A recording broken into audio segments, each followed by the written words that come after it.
Halo, selamat malam brother. Kali ini berjumpa lagi dengan saya. Kali ini aku akan menjelaskan secara detail tentang definisi pekerjaan seorang CMO atau Credit Marketing Officer. Jadi CMO itu di perusahaan finance atau leasing itu menjadi garda terdepan ya teman-teman. Jadi seorang karyawan yang bertugas lebih banyak 80% di lapangan dan 20% di kantor.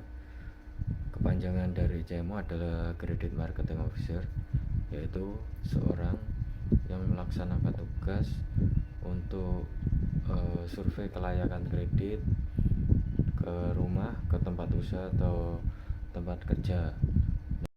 Untuk prinsip yang digunakan seorang CMO yaitu 5C, kapasitas, karakter, dan lain-lain. Jadi pada intinya seorang CMO itu lebih banyak di luar kantor ya teman-teman. Jadi buat kalian yang mau kerja CMO, pelajari dulu job desk-nya apa. Jadi nanti biar kalian tidak salah masuk tempat dunia per-CMO-an. Jadi tugas utama seorang CMO yaitu survei kelayakan, cari nasabah, terus maintain angsuran untuk FID 6 bulan awal, dan juga maintain nasabah untuk kita tawarin top up bila mana pembayarannya bagus. Terus dari teman-teman banyak yang nanya, bang, kalau nasabah kita nggak bayar gimana? Jadi kalau nasabah kalian masih angsuran 1-6, kalau nggak bayar ya kalian follow up via telepon. Kalau nggak ada respon, didatangin ke rumahnya. Usahakan didatangin karena nanti di situ kalian juga bisa cross check untuk pihak kolektor sudah datang apa belum.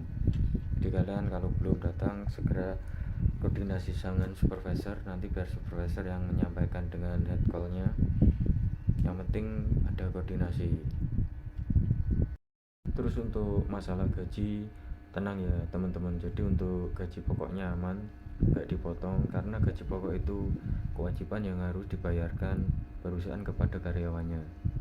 Jadi itu tidak dipotong. Jadi tenang aja, asalkan kalian surveinya menggunakan prinsip 5C dan real, tidak ada yang settingan atau tidak ada yang dirubah. Itu aman-aman aja sih menurut dari pengalaman saya.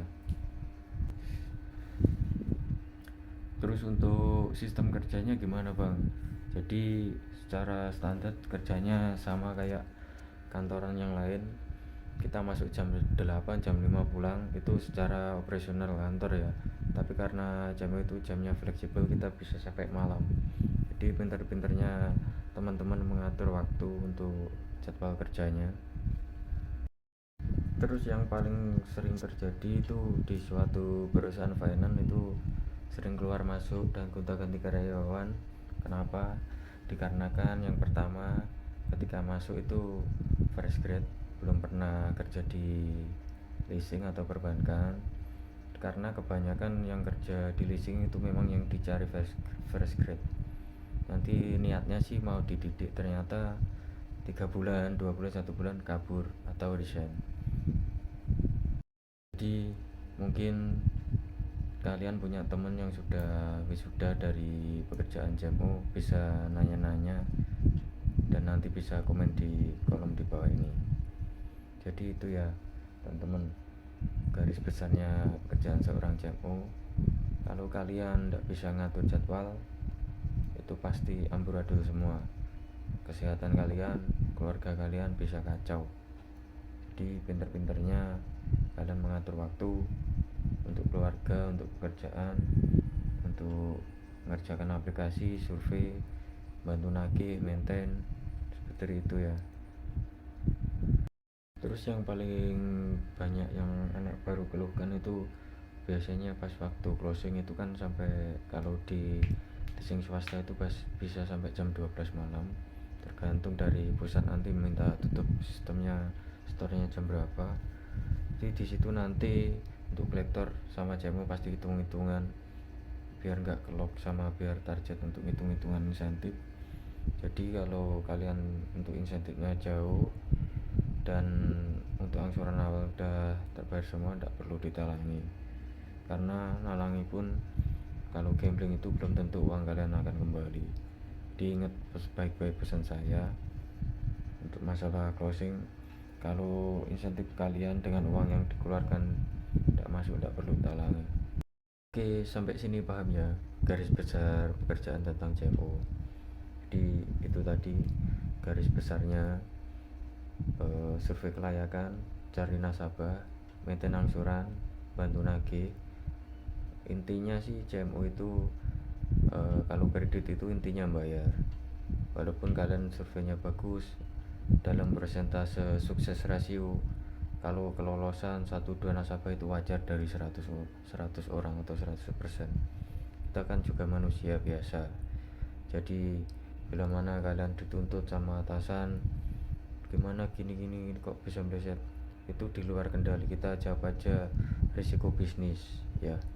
Jadi setiap bisnis jasa keuangan atau jasa pembiayaan pasti ada resikonya, dan itu sudah perusahaan pun juga tahu. Cuman mungkin untuk masih awal kerja sebagai CMO tidak berani jawab segitu, mungkin takut dipecat atau apa. Nanti kalian sudah eksekutif atau sudah lama berkecimpung di dunia leasing nanti paham juga. Terus biasanya ada yang nanya lagi, untuk jenjang karirnya gimana bang? Jadi untuk CMO saya jelaskan lagi, CMO itu awal waktu join itu biasanya dikontrak 3-6 bulan, tergantung perusahaan masing-masing. Itu namanya nanti magang ya atau training. Bila Anda lolos uji coba training, nanti biasanya dikontrak 1 tahun, kontrak PKWT. Terus setelah PKWT habis dikontrak lagi 2 tahun. Udah kalau dulu sih begitu, nggak tahu kalau sekarang ya. Jadi perusahaan itu ada yang pakai jasa outsourcing, ada yang langsung under perusahaan itu.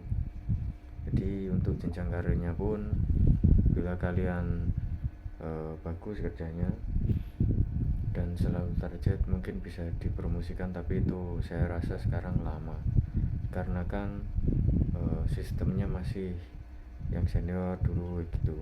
Tapi juga ada yang senior tidak mau, karena CMO itu insentifnya banyak, lebih dari gaji kalau kalian target. Dan mungkin banyak yang sambat ya atau mengeluh banyak nalangi ya. Banyak sih plus minusnya, nanti kalau kalian udah join tahu sendiri ya teman-teman. Mungkin saya rasa cukup. Bila ada masukan atau ada yang perlu ditanyakan, silahkan untuk komen, dan jangan lupa dukung channel ini biar semakin berkembang dan menjadi tambahan wawasan untuk kalian yang mau cari kerja, khususnya untuk JMO. Salam JMO Nusantara.